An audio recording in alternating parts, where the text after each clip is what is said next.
आज का टॉपिक है हमारा ट्रांसफार्मर। आपने बोर्ड में इस टाइप के ट्रांसफार्मर लगे देखे होंगे। चलिए आज इनके बारे में आपको पढ़ाते हैं। ट्रांसफार्मर का डिनोटिंग लेटर टी से स्टार्ट होता है।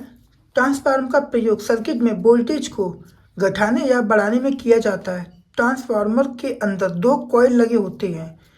इनपुट सप्लाई आती है उसको प्राइमरी कॉइल कहते हैं और जो आउटपुट सप्लाई करती है उसे सेकेंडरी कॉइल करते हैं। ट्रांसफार्मर दो प्रकार के होते हैं, स्टेप डाउन ट्रांसफार्मर और step up transformer. Step down transformer ये होते हैं, ये क्या करते हैं, 220 वोल्टेज एसी आते हैं उनको 12 वोल्टेज एसी में कन्वर्ट करते हैं। आपको ये बात हमेशा ध्यान रहे, जो ट्रांसफार्मर होता है वो डीसी वोल्टेज नहीं बनाता है, वो हमेशा एसी वोल्टेज ही बनाता है। फ़र्क इतना होता है कि वो ये स्टेप डाउन ट्रांसफार्मर होते हैं जो 220 वोल्टेज को 12 वोल्टेज एसी में कन्वर्ट कर देती है, इसीलिए इनको स्टेप डाउन ट्रांसफार्मर कहा जाता है। और स्टेप अप ट्रांसफार्मर कौन से होते हैं, आप सभी जानते होंगे। माइक्रोवेव जो होता है घरों में, उनके अंदर एक मेगाटोन लगा होता है। मेगाटोन को चलाने के लिए अराउंड काफ़ी ज़्यादा वोल्टेज की ज़रूरत पड़ती है, तो उनके अंदर जो ट्रांसफार्मर लगा होता है वो स्टेप अप ट्रांसफार्मर होता है, क्योंकि वो वोल्टेज को बढ़ाता है। वोल्टेज को बढ़ाता है वो ट्रांसफार्मर, ना कि वोल्टेज को डाउन करता। उसमें जो 220 250 वोल्टेज आते हैं उनको वो अधिक मात्रा में वोल्टेजों को बढ़ा देता है, इसलिए उसको स्टेप अप ट्रांसफार्मर कहा जाता है।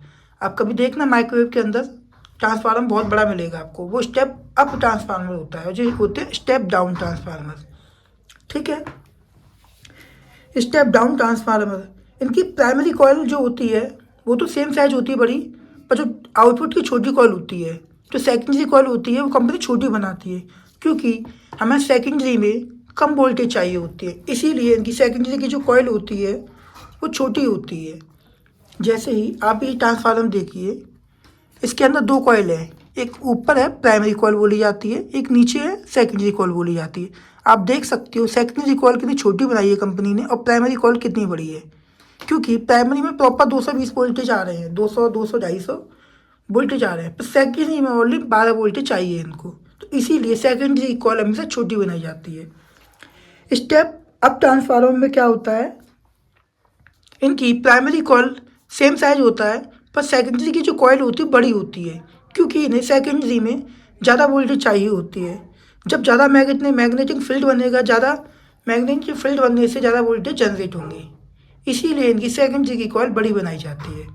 कभी आप नोटिस करना, माइक्रोवेव का एक ट्रांसफार्मर लेना, उसे काट के देखना, उनकी सेकेंडरी कॉइल काफ़ी बड़ी होगी, प्राइमरी कॉइल काफ़ी छोटी होगी, क्योंकि प्राइमरी में तो प्रॉपर 200 250 वोल्टेज आ रहे हैं, पर सेकेंडरी में उन्हें ज़्यादा वोल्टेज चाहिए, इसीलिए उसकी बड़ी कॉइल बनाई जाती है।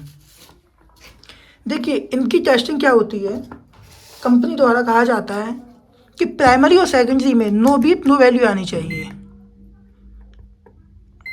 आपको क्या करना है, मल्टीमीटर बजाय मोड पर रखना है, एक प्राइमरी लेनी है, एक सेकेंडरी लेनी है।